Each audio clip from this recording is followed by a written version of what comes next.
everyone. Welcome to the Purple People Podcast. I'm Kyle West, and alongside me, as always, is the multi-talented Adam Carlson. What's going on today, Adam?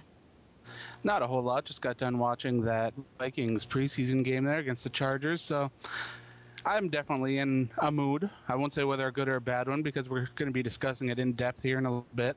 Yeah, but I will say that I'm fired up and ready to go. I've got a lot to say about this week's game, and I love it. Yeah, let's get on with the show here. I agree. So what we're going to tackle first here is we are going to go into our winners and losers segment. This week we're going to do it a little different. We're going to alternate winners and losers. Last week I started, so this week we'll start with the Honorable Mr. Kyle West. And we'll start with a winner from him. Alrighty, my first winner for the game is Devin Aromashadu because he finally caught a pass. He did it. Yeah, he finally went up there and brought one in, and I'm so proud of him for finally doing it. Caught more than one pass, too. He did. Proud of him. My first winner is Sage Rosenfels. Old man Sage. He is locked in that battle right now with MBT, and we're not sure who's going to get that third spot, and I'm sure that the competition is going to come down to tomorrow, but Sage sure made a good impression today. He sure did. Now let's look at your first loser. My first loser for the game, I am going to go with the entire referee unit. They did just absolutely horrible. They missed calls that were... Bad calls, missed calls everywhere. Yeah, and stuff had to be replayed or sent to the challenge booth. And it's really, come on, do a better job than that. I agree totally.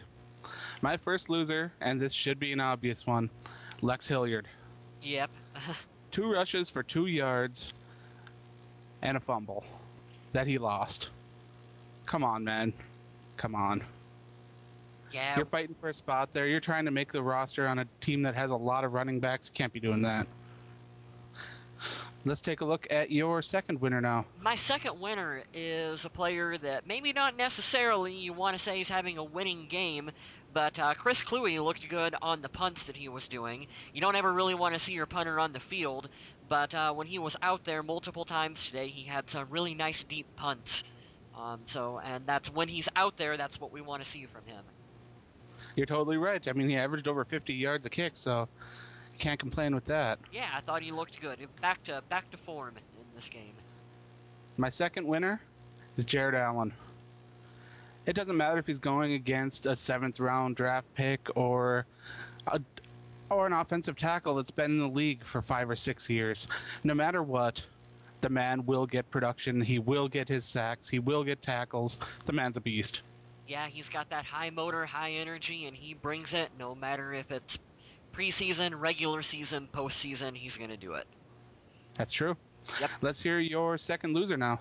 My second loser, I am going to go with Christian Ponder being sacked 5 times.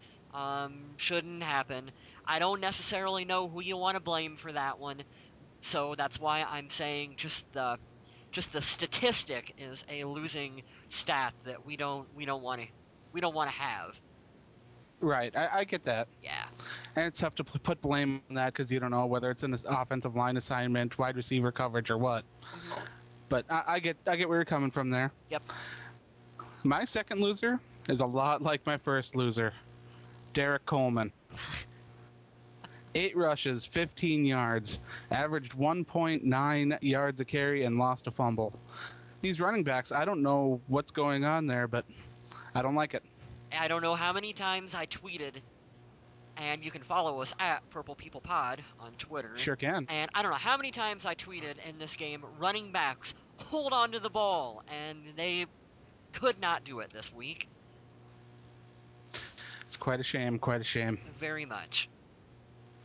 So let's go into our game recap. What was the main thing that you took away from this game? That if okay, here's my broad statement that I got from this game here.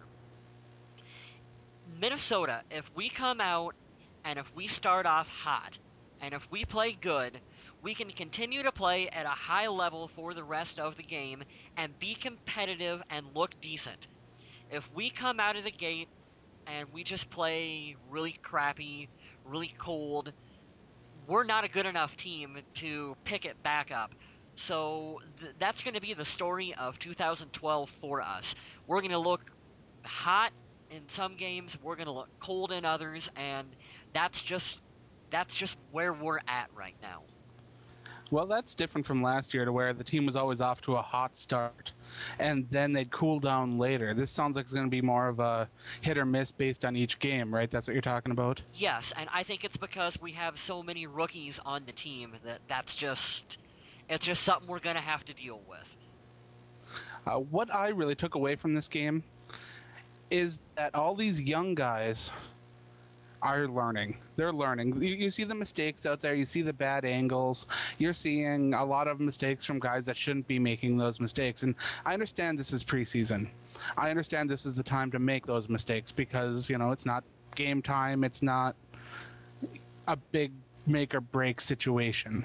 These are the times you want these guys to make those mistakes. But again, they should be learning in practices during preseason what to do, what your assignments are, because I saw plenty of people missing their assignments, and that's what frustrates me, is mistakes like that.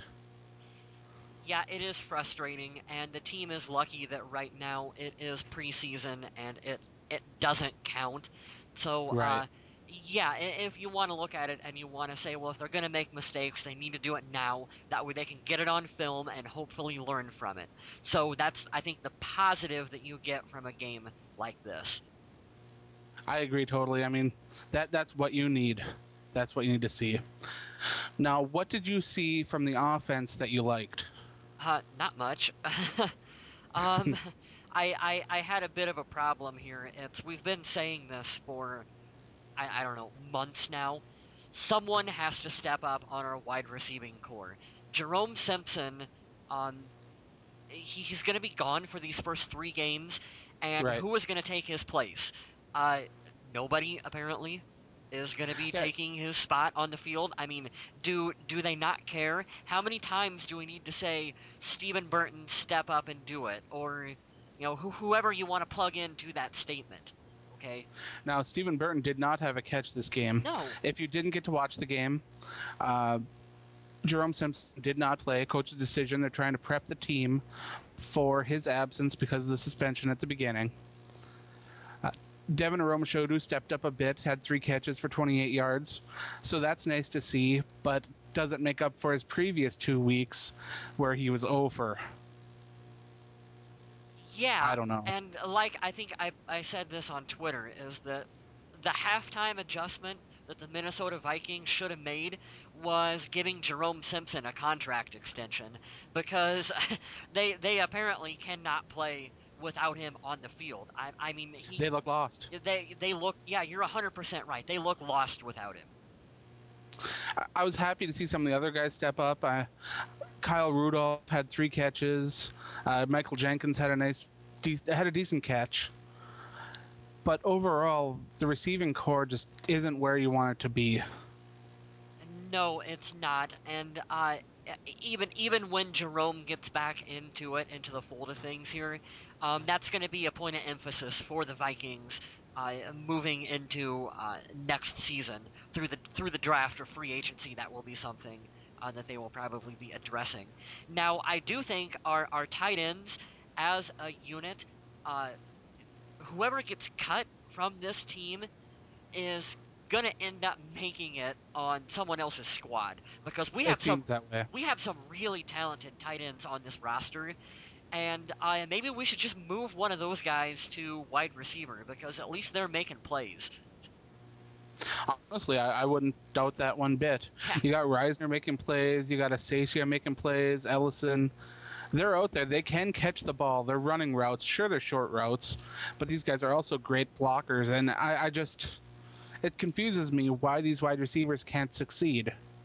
Yeah, I don't know what the deal is. I'm at a loss for how our receivers are playing from time to time, and you see flashes on occasion, and you go, oh yeah, that looks really good, and then yeah, it's just not there the other half of the time. Now, we can partially blame the poor receiving that the Vikings couldn't get the ball going on the ground. Now, the run game looked rough. Yeah. Very rough. I don't know, the offensive line looked like they were getting their assignments in the run game, but the holes were always stuffed. So I'm really kind of wondering what's going on here. You had Derek Coleman running sideways. I watched that all game. I don't think he knew where the end zone was. I think he thought it was over on the sidelines. Yeah, I don't know what's going on. Any running back not named Adrian Peterson and Toby Gerhart just apparently suck on this Don't current. get me wrong. I liked what I saw out of Todman today. He had a couple runs. 3.5 yards a carry. That's decent. Nothing special. But he caught a couple balls. I think he caught one ball maybe. That was a nice pickup for a first down. Of all the running backs this game, I guess. Well, the ones that aren't named Peterson or Gerhardt, Todman would be the guy that I'd want for the number 3 based on this game. To be perfectly fair, though, Matt Asiata, I think, actually had a really good game. He fumbled in near the red zone, but Right. like what Paul Allen was saying, well, you're dealing with guys who are fighting for that third string spot, and they're fighting for a third string spot for a reason, and it's usually Right. because they have something like maybe ball security issues. Okay, so I did like what I seen from Matt Asiata. Oh, definitely. I wasn't really including him in the running back thing because I look at him more as being a fullback. But I guess if you have 9 rushes in a game, they're looking at you as a halfback. He's playing better than the other two running backs on the squad. So I mean I guess even though he's listed as a fullback, he seems to be able to get it done. So yeah, that's my takeaway on that. It's true. It's true. But now let's break down the position that everybody wants to hear about, the quarterbacks. Christian Ponder, how did you feel about his performance today? It was a little bit coming off of last week where I thought Christian looked really good and the offense looked really good. It wasn't quite. It was more lackluster this week, and Right. I don't know what it was precisely. I kind of felt like I don't know. He just couldn't quite get it going, and it's part of the learning process for him. See, I didn't think Christian Ponder played that bad of a game.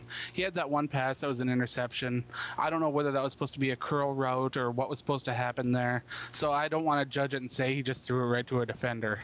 I don't want to hop in on that because I don't know what the play called for.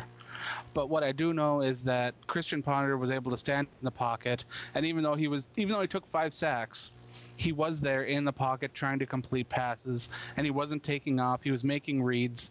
So as long as that O-line can get it together and provide him some time, I'm really happy with what I saw, even though the numbers today didn't show it. Yeah, I get where you're coming from. The 5 sacks bugs me to just absolute no end, because that to me, 2012, all about protecting Christian Ponder. Am I right Right. or am I wrong on that statement? That's what they did. They went out, they drafted Matt Khalil. They moved their left tackle to the guard. They went out in free agency. They got a guy, to play right tackle, right guard, to split that. They moved around some of the other guys. They made sure that the protection was there. And honestly, this game, I didn't really see it. Precisely. So, I mean, having that 5, that is a big, huge, like, smack you in the forehead kind of stat that they need to clean that up. Okay? Right. Because we cannot have that. That's true. A quarterback that wasn't sacked tonight, though, was Joe Webb. No, he wasn't. Joe Webb played, I think, pretty decent tonight.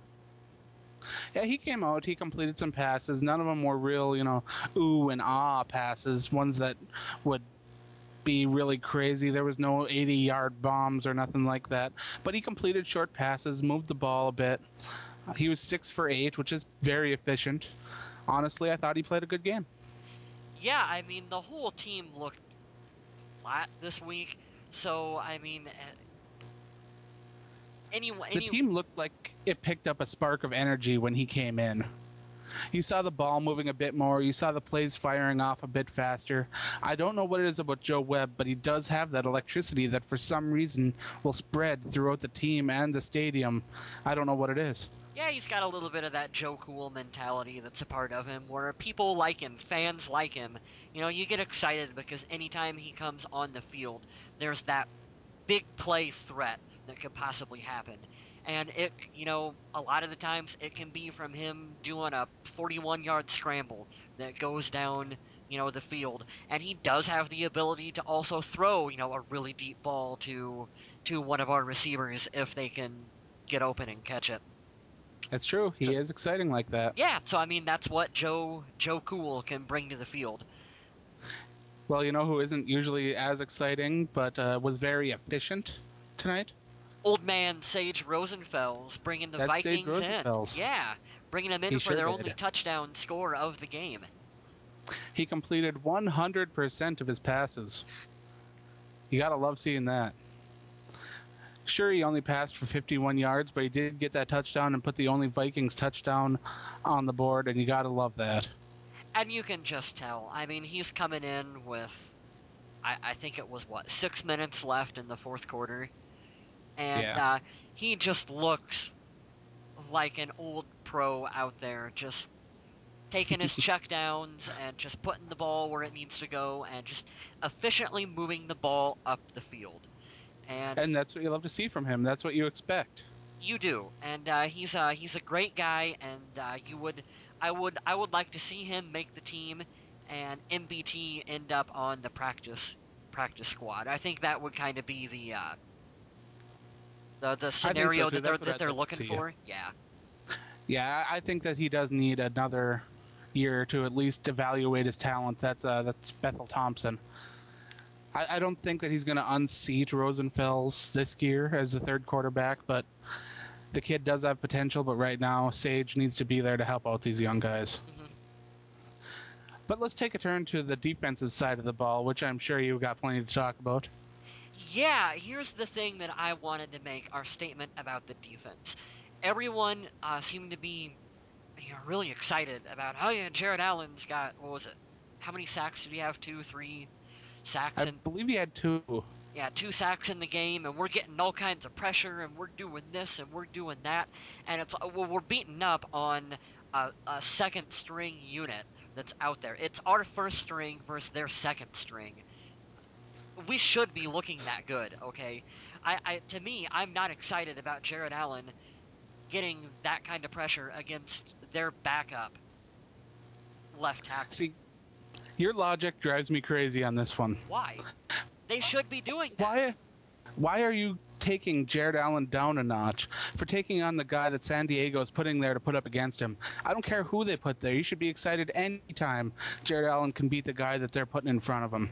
I am excited, but I'm saying put it into perspective a bit here. That wasn't Phillip Rivers. That wasn't their starting left tackle. Those were their second string unit. They should be dominating them. Okay? So, yeah, I'm excited and glad that they can do it, but I'm not going to go out there and pat them on the back and say, oh, great job, guys. You beat up their second string. That's what they should be doing. I'd be patting them on the back. I would. I want them to go out there. I want them to try their best. I don't care. Jared Allen shouldn't be half-hearting it because there's a rookie left tackle they drafted in the 7th round out there.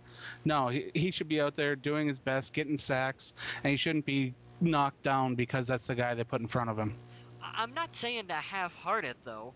I'm saying that he should look that dominating against a second-string left tackle and a backup quarterback. Like, that's what Jared Allen should look like. All right, see, in my opinion, Charlie Whitehurst isn't a backup quarterback. He's 1 year removed from being a starter. The guy has the talent to be a starter. I understand he's not Phillip Rivers, but the guy does have enough talent to take him seriously. If he had that much talent, would he not be their starting quarterback right now in Seattle? I'm not trying to knock the guy that much because he's got way more talent. I'm gonna knock Seattle's coaching for that one. he's got way more talent than I will ever have at playing football. But I mean, if he was a starting quarterback, I think he would have that job in Seattle right now. I'm going to disagree with you there. But we will move on to talking about more things because, time. Yep. Let's talk about the defensive line. How did you feel about their effort? Well, I mean, they looked good. Like I said, is that you look at who they were going against and keep it into perspective. But Boo. but they did get really good pressure on the quarterback, and yeah, I think they did a good job against a second string unit. They looked the way I Boo. think they looked the way they should look. Now, I enjoyed watching the defensive line because they were constantly stuffing the offensive line. They were getting in the backfield. They were taking angles of pursuit. They were taking guys down in the backfield. I love it. That's what I want to see. I want to see the run stopping, and I want to see it now. Because that and the defensive ends getting inside. We even saw a couple defensive tackles get in there for either sacks or near sacks. Mm-hmm. So I was really happy to see that, especially the young guys. I understand this is against second or third string guys, but I'm excited to see them get it done. Well, like I say, they should be getting it done in this situation, but it's a definite positive to have that for the team to build on. Really don't think Jared Allen needs any motivation from the third game of a preseason to know that he can go out and get those sacks. But it's always nice to have that on film, and it's like, okay, well he's ready to go. Come Right. come week one against Jacksonville. You can count on him to play at a high level, and same with Kevin Williams and Brian Robinson and everyone else on that unit. Right. One of the guys that really impressed me, though, was that defensive tackle. I believe he was out of Iowa. What was his name? Christian Ballard. Ballard. There you go. Ballard looked good. I was happy to see him come in and plug. I know it was later in the game, but he came in. He tried to get some pressure. He filled up holes. I liked what I saw out of him. He's a guy that Minnesota is counting on to turn into a solid, not only a solid backup, but a rotational, possibly starter eventually. It sounds like they're trying to train him to replace Kevin Williams, yeah. Yeah, that's what I was getting at. Thank you for, you found a much shorter way of saying that. He's got the skill set to do it, so that's interesting. But let's talk about the linebackers for a little bit now. I am not 100% sure about this linebacker unit. I love to see them blitzing. I love to see them getting in there and filling holes in the run, but they aren't really being tested a lot in pass coverage, and to me that's still a big question mark. That's where my question mark is with Jasper Brinkley. I love him in run stopping. I love him in blitzing, but I want to see him tested more in the passing game, and I haven't gotten to see it. And I think most Vikings fans will agree with you, and I think they will agree with the statement that I'm going to make here too, is that will be a strong point of emphasis for the Vikings coming into next year's draft, will be that middle linebacker position. I would not be surprised if they get someone in the first round to come in and help that out. I wouldn't doubt either, especially since there's a Notre Dame player there that might be sitting waiting. Yeah, and we love our Notre Dame players on the Vikings roster. But we got what we thought we were going to get out of Chad Greenway, another solid game, another guy you don't really got to worry about. Aaron Henderson came in, played pretty well. I thought Aaron Henderson had a really good game today. You know that? He did. Yeah. I don't think, I don't know, it's, early. I haven't read what all the professional writers and whatnot are saying about it, but I think he was a little bit of an unsung hero when he was out there with that first unit defense. Right. I enjoyed watching that unit work, especially with the backups. Audie Cole came in, had a couple bigger plays. They weren't pick sixes, but they were nice plays nonetheless. Yeah, it's that, not every game that you can have back-to-back pick six returns like that. But no. But I liked what I saw at linebacker. It seemed okay. Like I said, I wanted to see it tested more in the pass. It would have been better if a guy like Gates was there to help test out some of those players. But I'm sure that you also have a lot to say about the secondary, which is the last group we're going to talk about. Yeah. Chris Carr, what is he doing? okay, you had the penalty that was on him that realistically could have went either way. So That was a weak penalty. It was a bad call. yeah, you don't necessarily want to get all up on him for that. But there was one time, I don't know if you caught this, but he lined up on the wrong side of the field and had to literally sprint to the other side to get himself into position. No, I didn't catch that. Okay, and as he was sprinting, like the play got off and he never got himself set. And I don't know what he is doing. Is he gonna make the squad? I'm dead Oh yeah, serious. I'm dead serious right now. Is he? he is. There's no question in my head. I think he still has the talent. I think he's actually getting a lot of junk on him that he shouldn't. A lot of people were expecting him to come in and be the shutdown corner. That's not who he is. He's there for solid depth. That's all he's there for. Well, I still think he's a player that needs to step up his game and play at a higher level for Minnesota. I agree he didn't play as well as he should have today. I understand that. But I will keep defending him a bit because he is one of the guys that I think can make an impact during the regular season, and I think he's smart enough to do it. I think you're correct on the depth, needing him for depth. But guys, we better keep our fingers crossed that Antoine Winfield and Chris Cook can stay healthy and stay playing at a high level for Minnesota this season. I agree. Past Cook, Winfield, Carr, and Josh Robinson, I am really scared in that secondary. A couple injuries go down, and you're looking at a really tough unit. Yeah, you're looking at a possible repeat of last season. We need those players to stay healthy. But Chris Cook didn't play. Antoine Winfield, as always, solid tackler. You got what you expected out of that secondary today, especially with a big hit from Mr. Number 22 there. Oh, Harrison Smith launched himself up. You can't launch. I love the mentality that he plays with. Oh, I love the aggressiveness too. Yeah, you just can't launch himself and hit another player in the head like that, because anytime you do that, there's going to be a flag, and he's probably going to get fined for that one. But he just needs to lower that hit zone a bit.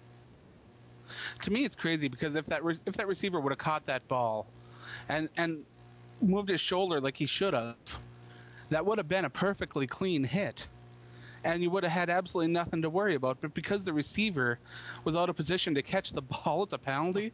I never have liked that penalty. A lot of my friends joke, put a skirt on him.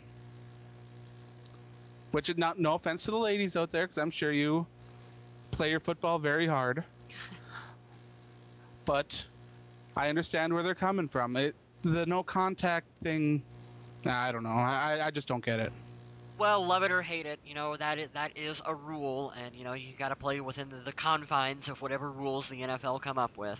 And launching yourself at another player's head like that is going to draw a flag probably 11 times out of 10, because they usually seem to call that one even when it's not actually. Especially with these replacement refs. Yeah. Well, let's go over one more quick thing before we go into a preview for next week's game. Let's talk about the special teams, because I almost forgot to mention them, but they were such a big part of today's game. I loved the punting. The kicker went 1 for 2, missed a long kick, so I'm not really that worried about that. But I love the coverage that I saw on the special teams on kick and punt returns. Overall, I was very pleased.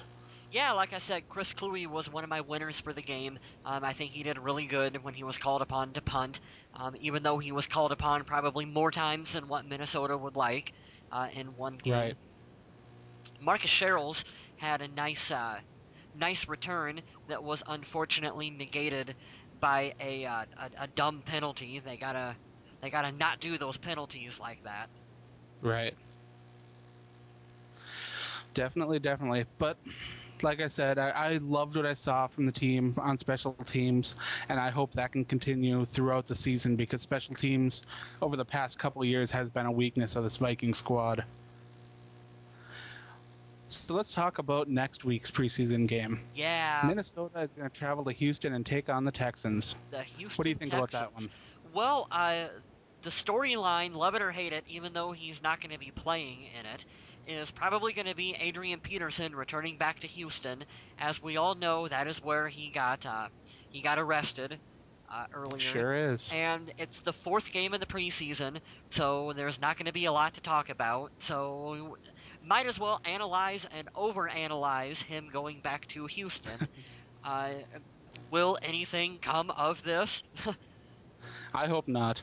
But to me, the headline of the story, the big story headline of this game is going to be the return of John Carlson. That's what I'm hoping to see. I want to see him come in. I want to see him catching passes. I don't care who from. I want to see him blocking some guys. I want to see him getting back up to game speed so he's ready to go for the regular season. He has to look competent because, like I said earlier in the show, there's a lot of competition at that tight end spot. So Definitely. if they cut someone, let's say I'm just gonna grab a name. Let's say we cut Alan Reisner from the squad, and some Okay. other team picks up Reisner, and I believe they would. he ends up in the starting rotation, some kind of rotation, and turns into a really good player. And let's say that John Carlson comes out and he looks decent, and then he gets hurt in the third game and gets put on IR. Right. That's going to look really bad for Rick Spielman. Okay? It definitely will. We cannot have Especially that considering happen. the money they paid for Carlson. Precisely. It's a rough situation. I don't like it. The depth there is just crazy. I don't know. I'm scared to see what happens with the tight end that ends up getting released. Yeah, it's imperative that Minnesota nails whoever their tight ends are, whoever they keep. They need to hit, and they need to play at a high level. Now, the Houston game is going to be a bit different from the other preseason games because we're not going to see a lot of starters. It's going to be like we saw today with the Chargers. We're not going to see Matt Schaub. We're not going to see Arian Foster. We're probably not going to see any of those guys. One guy that I want to see, and I hate saying this as a Vikings fan, but for the Houston Texans, Trindon Holiday. Have you heard of this gentleman? Not offhand. He's the kick returner for the Texans. This boy has wheels. He's probably one of the fastest guys I've ever seen. And he is a threat every time he touches the ball. So if he is playing, and I hope he is, he will be a great test for this Minnesota special teams. Yeah, precisely. They need to be tested. We want to see them be tested, and we want to see it done in preseason. Right. So I guess here's my player that I'm looking forward to, and then I think we'll probably wrap up this week's show. Is I want to see Audie Cole. He should get some extended time on the field Definitely. Next week, and let's see what he can do. He didn't have the big flashy plays in this week's game, but I still think that he looked pretty good, and I obviously want to see him in some extended action next week. Same with Bethel Thompson. That's another guy I'd like to see in action. Yeah, which I'm sure it'll be primarily Sage and MBT, do you think? I think so. With I don't think you'll see much of Webb, and I know you won't see Ponder. So if Webb does play, it probably won't be more than a quarter. Yeah. Now let me close here. I'd like to close with a final rant. Now, I was watching the game through an internet feed because I don't live in the Minnesota area and no area around here wants to pick it up. But as I was watching, I saw a sideline interview with Ben Lieber. Now, Ben Lieber is a former linebacker for the Vikings, if you're unaware. He used to start 2 years ago. And he was sent over to interview Aaron Henderson. Now, I don't know how much more awkward it can get for a guy, because Ben Lieber was sent over to interview the guy that took his job starting right there. And then Aaron Henderson unleashes this. It's hilarious, but it's awful. He says, "Who's Ben Lieber?" When he comes in the league, he's talking about linebackers that they don't get a whole lot of name recognition. But he says, "Who's Ben Lieber?" And to me, why would you even bring that up? That's got to be a touchy subject with him. Talk about other linebackers. Don't bring him up, especially when you're the guy that took his job. To me, that it wasn't classless, and it probably wasn't intentional. But to me, I don't think they have any beef, but it was kind of a low blow. I caught that too. And you don't. I would like to assume that maybe he was just kind of ribbing on Lieber a Right, little that's bit. what I'm hoping. That's what I'm gonna hope for too. But who has been Lieber? Pass interference call, Saints game, 2009. Oh no. I won't even go into it. Vikings fans, you know what I'm talking about. That play will unfortunately define his career, um, his time Sure will. in Minnesota, and I think that's gonna do it for this week's show. We're looking forward to doing the recap for the Texans game, and then Sure we are. are going to go through and we're going to do a prediction show where we're going to predict what we think the Vikings win-loss record will be for 2012. So you Yep, can a look, game by game recap. yeah, you can look forward to that one. And then we are ready to go for Jacksonville on September 9th, regular season home opener for the Minnesota Vikings. Yep, so I'd like to say, as a way of saying goodbye, thank you for listening and stay classy, Minnesota.